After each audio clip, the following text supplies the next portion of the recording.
Hello, जय हिंद, नमस्कार दोस्तों। आप सभी का स्वागत है आपके अपने YouTube channel online GK free classes में। आज के इस क्लास में हम आरआरबी एएलपी एग्जाम 2024 के लिए बहुत ही इंपॉर्टेंट क्वेश्चन लेकर आए हैं और ये सभी क्वेश्चन 28 नवंबर 2024 के एग्जाम में पूछे गए प्रश्न हैं। इसलिए इस क्लास को आपको कंप्लीट देखना है और इस क्लास के एंड में आपको बताना है कि आपके टोटल कितने क्वेश्चन सही होते हैं। और यदि आप इस चैनल से पहली बार जुड़े हैं तो चैनल को कर लेना सब्सक्राइब और बेल आइकन को प्रेस करना ताकि ऐसे ही शानदार क्लास का नोटिफिकेशन आपको सबसे पहले देखने को मिले। तो चलिए शुरू करते हैं आज के इस क्लास को बिना देरी के। पहला प्रश्न है आप सभी के सामने। एक निश्चित कूट भाषा में IDC को 216 लिखा जाता है और JBH को 320 लिखा जाता है, तो उसी कूट भाषा में GOF को कैसे लिखा जाएगा। यानी कि पहला प्रश्न आप सभी के सामने कोडिंग डिकोडिंग से संबंधित प्रश्न दिया गया है। तो ऐसे प्रश्न को आप एग्जाम में कैसे सोल्व करेंगे तो वो देखिए सबसे पहले आपको क्या करना है। सबसे पहले तो आपको यहां पर पता लगाना है कि IDC को यहां पर 216 कैसे लिखा गया है। ठीक है, उसके बाद में आपको इसी प्रकार से यहां पर पता लगाना है कि JBH को यहां पर 320 कैसे लिखा गया है। उसके बाद में हम क्या करेंगे, यहां पर बताएंगे कि GOF को कैसे लिखा जाएगा। तो यहां पर इसको कैसे सोल्व किया गया है तो वो देखिए। सबसे पहले यहां पर देखिए कि IDC से यहां पर 216 कैसे लिखा गया है। तो यहां पर क्या किया गया है, सबसे पहले यहां पर इन सभी अल्फाबेट लेटर का क्या किया गया है, नंबरिंग किया गया है। तो यहां पर देखिए I का नंबर होता है 9, D का नंबर होता है 4 और C का नंबर होता है 3। फिर क्या किया गया है, इन तीनों संख्याओं को आपस में गुणा किया गया है। तो यहां पर देखिए तीनों संख्याओं को आपस में गुणा करेंगे तो यहां पर कितना आएगा, तो यहां पर देखिए 9 चौक हो जाएगा 36 और 36 का गुणा 3 के साथ में करेंगे तो 36 तिया हो जाएगा 108। फिर क्या किया गया है, इस 108 से 216 लाने के लिए यहां पर इस 108 का क्या किया गया है, 2 से गुणा किया गया है। तो 108 का 2 गुना होता है 216। और ध्यान से देखिए 216 यहां पर आप सभी के सामने दिया भी गया है। अब इसी प्रकार से हम क्या करेंगे, यहां पर पता लगाएंगे कि JBH को यहां पर 320 इसी प्रकार से लिखा गया है क्या। तो क्या करेंगे, सबसे पहले इन सभी अल्फाबेट लेटर का नंबरिंग करेंगे। तो यहां पर देखिए J का नंबर होता है 10, B का नंबर होता है 2 और H का नंबर होता है 8। अब हम क्या करेंगे, इन तीनों संख्याओं को आपस में गुणा कर देंगे। तो यहां पर देखिए मेरे भाई, यहां पर देखिए 10 दुआ कितना हो जाएगा 20 और 20 अट्ठे कितना हो जाएगा, तो 20 अट्ठे हो जाएगा 160। अब हम क्या करेंगे, यहां पर 160 से 320 बनाने के लिए, तो यहां पर देखिए 160 से 320 बनाने के लिए 160 का यहां पर भी क्या किया गया है, 2 गुना। तो 160 का 2 गुना कितना होता है, तो 160 का 2 गुना होता है 320। और यहां पर ध्यान से देखिए 320 हमारे सामने दिया गया है। तो अब हम आसानी से यहां पर बता सकते हैं कि GOF को कैसे लिखा जाएगा। तो हाँ सर, हम बिल्कुल बता सकते हैं कि GOF को कैसे लिखा जाएगा। तो यहां पर देखिए सोल्व करने के लिए हम क्या करते हैं, इन सभी को यहां से हटा देते हैं ताकि आपको समझने में कोई भी दिक्कत ना आए।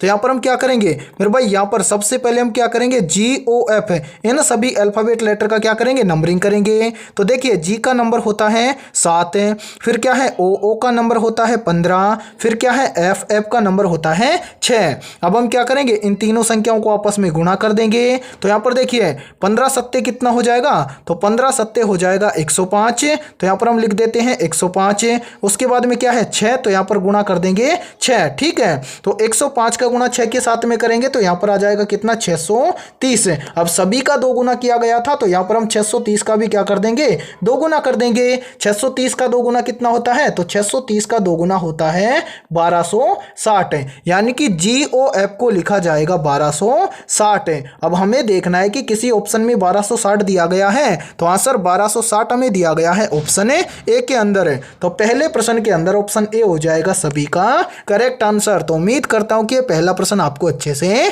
क्लियर हो गया होगा। ठीक है, और ऐसे ही प्रश्न एग्जाम के अंदर पूछे जा रहे हैं। तो चलिए फिर अगला प्रश्न देखते हैं।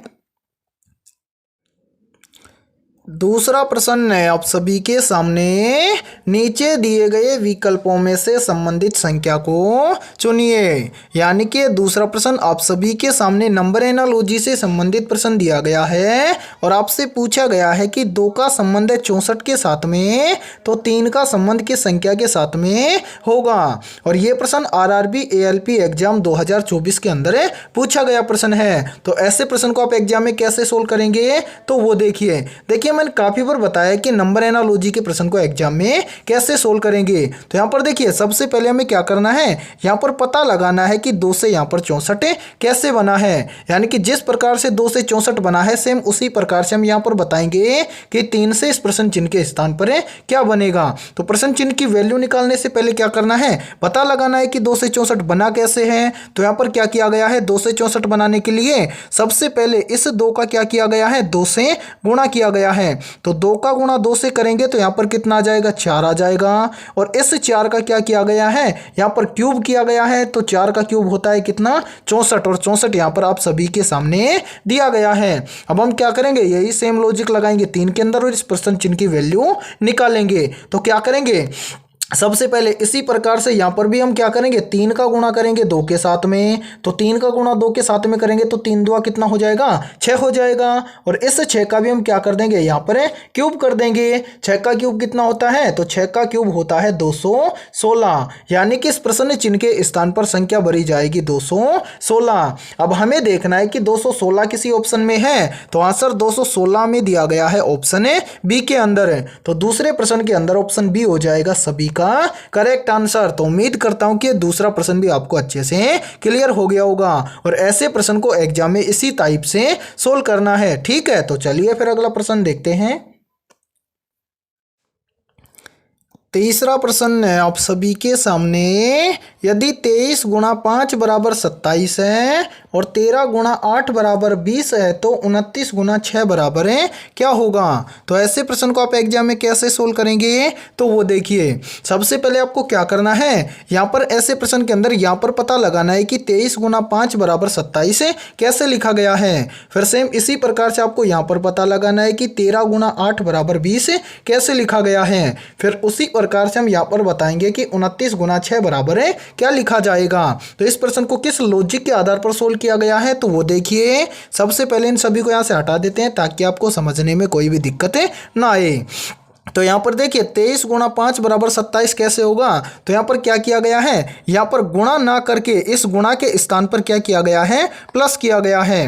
तो यहाँ पर देखिए 23 प्लस 5 कितना हो जाएगा, तो 23 और 5 कितना हो जाएगा, 28 हो जाएगा। ठीक है, और इस 28 में से क्या किया गया है, -1 करके यहाँ पर लिखा गया है 27। और ध्यान से देखिए 27 यहाँ पर आप सभी के सामने दिया गया है। अब इसी प्रकार से हम क्या करेंगे, यहाँ पर पता लगाएंगे कि 13 गुणा 8 बराबर 20 इसी प्रकार से लिखा गया है क्या। तो इस गुणा के स्थान पर हम क्या कर देंगे, प्लस कर देंगे। तो 13 प्लस 8 कितना होगा, तो 13 प्लस 8 बराबर हो जाएगा 21 है। और इस 21 में से यदि हम क्या कर दें, -1 कर दें, तो 21 में से -1 करेंगे तो यहाँ पर बच जाएगा 20। और ध्यान से देखिए 20 यहाँ पर आप सभी के सामने दिया गया है। तो अब आप आसानी से बता सकते हैं कि 29 गुना 6 बराबर है क्या होगा। तो हाँ सर बिल्कुल बता सकते हैं। तो क्या करेंगे, इस गुणा के स्थान पर क्या कर देंगे, प्लस कर देंगे। तो यहाँ पर देखिए 29 प्लस 6 कितना हो जाएगा, तो 29 और 6 हो जाएगा मेरे भाई कितना, 35 है। और इस 35 में से हम क्या कर देंगे, -1 कर देंगे। तो 35 में से -1 करेंगे तो यहाँ पर बच जाएगा 34 है। यानी कि 29 गुना 6 बराबर लिखा जाएगा 34 है। अब हमें देखना है कि 34 किसी ऑप्शन में है, तो आंसर 34 हमें दिया गया है ऑप्शन बी के अंदर है। तो तीसरे प्रश्न के अंदर ऑप्शन बी हो जाएगा सभी का करेक्ट आंसर। तो उम्मीद करता हूं कि तीसरा प्रश्न भी आपको अच्छे से क्लियर हो गया होगा। ठीक है, तो चलिए फिर अगला प्रश्न देखते हैं। चौथा प्रश्न है आप सभी के सामने, नीचे दिए गए प्रश्न में अंक 3 के विपरीत सतह पर कौन सा अंक आएगा। यानी कि चौथा प्रश्न आप सभी के सामने डाइस से संबंधित प्रश्न दिया गया है और आपसे पूछा गया है कि अंक 3 के विपरीत सतह पर कौन सा अंक आएगा। तो ऐसे प्रश्न को आप एग्जाम में कैसे सोल्व करेंगे, तो वो देखिए जब भी आपको डाइस से संबंधित प्रश्न दिया जाए तो आपको क्या करना है, सबसे पहले यहाँ पर आपको क्या करना है, इन चारों डाइस में से 2 ऐसे डाइस लेने हैं जिनके अंदर आपको कॉमन संख्या दिखाई दे। जैसे यहाँ पर हम ले रहे हैं तीसरा डाइस और चौथा डाइस, ठीक है। यहाँ पर देखिए ये हो जाएगा पहला डाइस और ये हो जाएगा दूसरा डाइस, तो हम यहाँ पर ले रहे हैं तीसरा डाइस और चौथा डाइस, ठीक है। इसके अंदर कॉमन संख्या क्या है, 5 है और यहाँ पर भी 5 है। इसके बाद में हम क्या करेंगे, इसके बाद में कॉमन संख्या मिलने के बाद में हम चलेंगे क्लॉकवाइज। तो हम चलेंगे तीसरे डाइस में क्लॉकवाइज। तो देखिए 5 के बाद में क्या है, 6 है, तो यहाँ पर देखिए 5 के बाद में हो जाएगा 6। फिर देखिए 6 के बाद में क्या है, 3 है, तो यहाँ पर 6 के बाद में आ जाएगा 3। सेम इसी प्रकार से चौथे डाइस के अंदर भी क्लॉकवाइज चलेंगे। तो यहाँ पर देखिए 5 के बाद में कितना है, 1, तो यहाँ पर देखिए 5 के बाद में लिख देंगे 1। उसके बाद में देखिए 1 के बाद में क्या है, 4, तो यहाँ पर 1 के बाद में लिख देंगे 4। यानी कि अब ये संख्या एक दूसरे की क्या है, विपरीत है। हमसे क्या पूछा गया है कि अंक 3 के विपरीत सतह पर कौन सा अंक होगा। तो यहां पर देखिए अंक 3 के विपरीत सतह पर अंक होगा 4।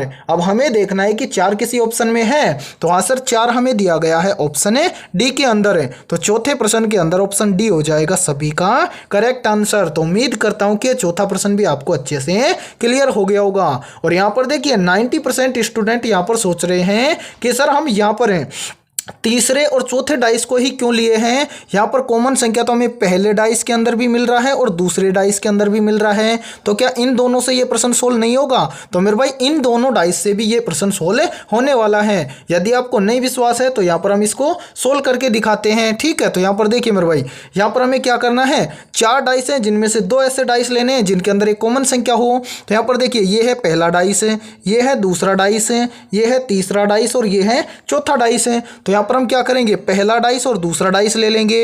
यहाँ पर कॉमन संख्या क्या है, यहाँ पर भी 4 है और यहाँ पर भी 4 है। अब हम क्या करेंगे, कॉमन संख्या मिलने के बाद क्लॉकवाइज चलेंगे। तो पहले डाइस में देखिए 4 के बाद में कितना है, 5 है, तो यहाँ पर देखिए हम लिख देते हैं पहले 4 है, 4 के बाद में कितना है, 5 है। उसके बाद में देखिए 5 के बाद में कितना है, 6 है, तो यहाँ पर 5 के बाद में लिख देंगे 6, ठीक है। सेम इसी प्रकार से हम क्या करेंगे, दूसरे डाइस के अंदर चलेंगे। तो पहली कॉमन संख्या 4 है, 4 के बाद में क्या है, क्लॉकवाइज चलेंगे तो 1 है, तो यहाँ पर लिखेंगे 4, 4 के बाद में कितना है, 1 है, 1 के बाद में कितना है, 2 है, तो यहाँ पर 1 के बाद में लिख देंगे 2।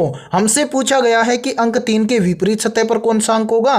तो यहाँ पर देखिए मेरे भाई सेम संख्या एक दूसरे के विपरीत नहीं होती है। तो 1 से 6 तक की संख्या में से कौन सी संख्या छूट गई, तो यहाँ पर छूट गया 3। पूछा गया है कि अंक 3 के विपरीत सतह पर कौन सा अंक होगा, तो अंक 3 के विपरीत सतह पर अंक होगा 4। अब हमें देखना है कि 4 किसी ऑप्शन में है, तो आंसर 4 में दिया गया है ऑप्शन डी के अंदर। तो चौथे प्रश्न के अंदर ऑप्शन डी हो जाएगा सभी का करेक्ट आंसर। तो उम्मीद करता हूं कि दूसरा तरीका भी आपको अच्छे से क्लियर हो गया होगा। यानी कि इस तरह से हम डाइस वाले प्रश्न को एग्जाम के अंदर सोल्व कर सकते हैं। और क्या करना है, जब भी आपको डाइस से संबंधित प्रश्न एग्जाम में दिया जाए तो क्या करना है, जितने भी डाइस दिए जाएं उन डाइसों के अंदर आपको 2 ऐसे डाइस लेने हैं जिनके अंदर आपको कॉमन संख्या मिले और सेम इसी प्रकार से आपको सोल्व करना है, ठीक है। तो चलिए फिर अगला प्रश्न देखते हैं।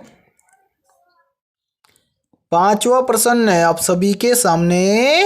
नीचे दिए गए प्रश्न में प्रश्न चिन्ह के स्थान पर आने वाली संबंधित संख्या को चुनिए। यानी कि 5वां प्रश्न आप सभी के सामने नंबर एनालॉजी से संबंधित प्रश्न दिया गया है और आपसे पूछा गया है कि 90 का संबंध है 267 के साथ में, तो 95 का संबंध किस संख्या के साथ में होगा। तो ऐसे प्रश्न को हम एग्जाम में कैसे सोल्व करेंगे, तो वो देखिए। तो देखिए यहाँ पर सबसे पहले हमें क्या करना है, यहाँ पर पता लगाना है कि 90 से यहाँ पर 267 कैसे बना है। तो यहाँ पर 90 से 267 बना है कैसे, तो यहाँ पर लॉजिक लगाया गया है क्या, सबसे पहले इस 90 का गुणा किया गया है 3 के साथ में। तो 90 का गुणा 3 के साथ में करेंगे तो यहाँ पर आ जाएगा 270 है, और इस 270 में से यहाँ पर -3 करके यहाँ पर लिखा गया है 267। और ध्यान से देखिए 267 यहाँ पर आप सभी के सामने दिया गया है।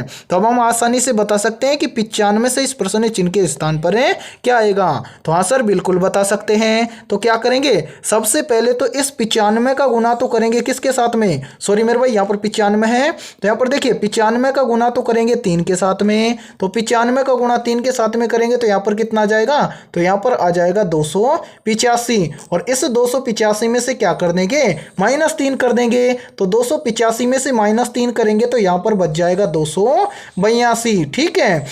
यानी कि इस प्रश्न चिन्ह के स्थान पर संख्या भरी जाएगी 282। अब हमें देखना है कि 282 किसी ऑप्शन में है, तो आंसर 282 हमें दिया गया है ऑप्शन ए के अंदर है। तो पांचवें प्रश्न के अंदर ऑप्शन ए हो जाएगा सभी का करेक्ट आंसर। तो उम्मीद करता हूं कि पांचवा प्रश्न भी आपको अच्छे से क्लियर हो गया होगा, और जब भी आपको ऐसा प्रश्न एग्जाम में दिया जाए तो आप फटाफट से सोल्व कर लेंगे। ठीक है, तो फिर मिलते हैं ऐसे ही बेहतरीन क्वेश्चनों के साथ नेक्स्ट क्लास में।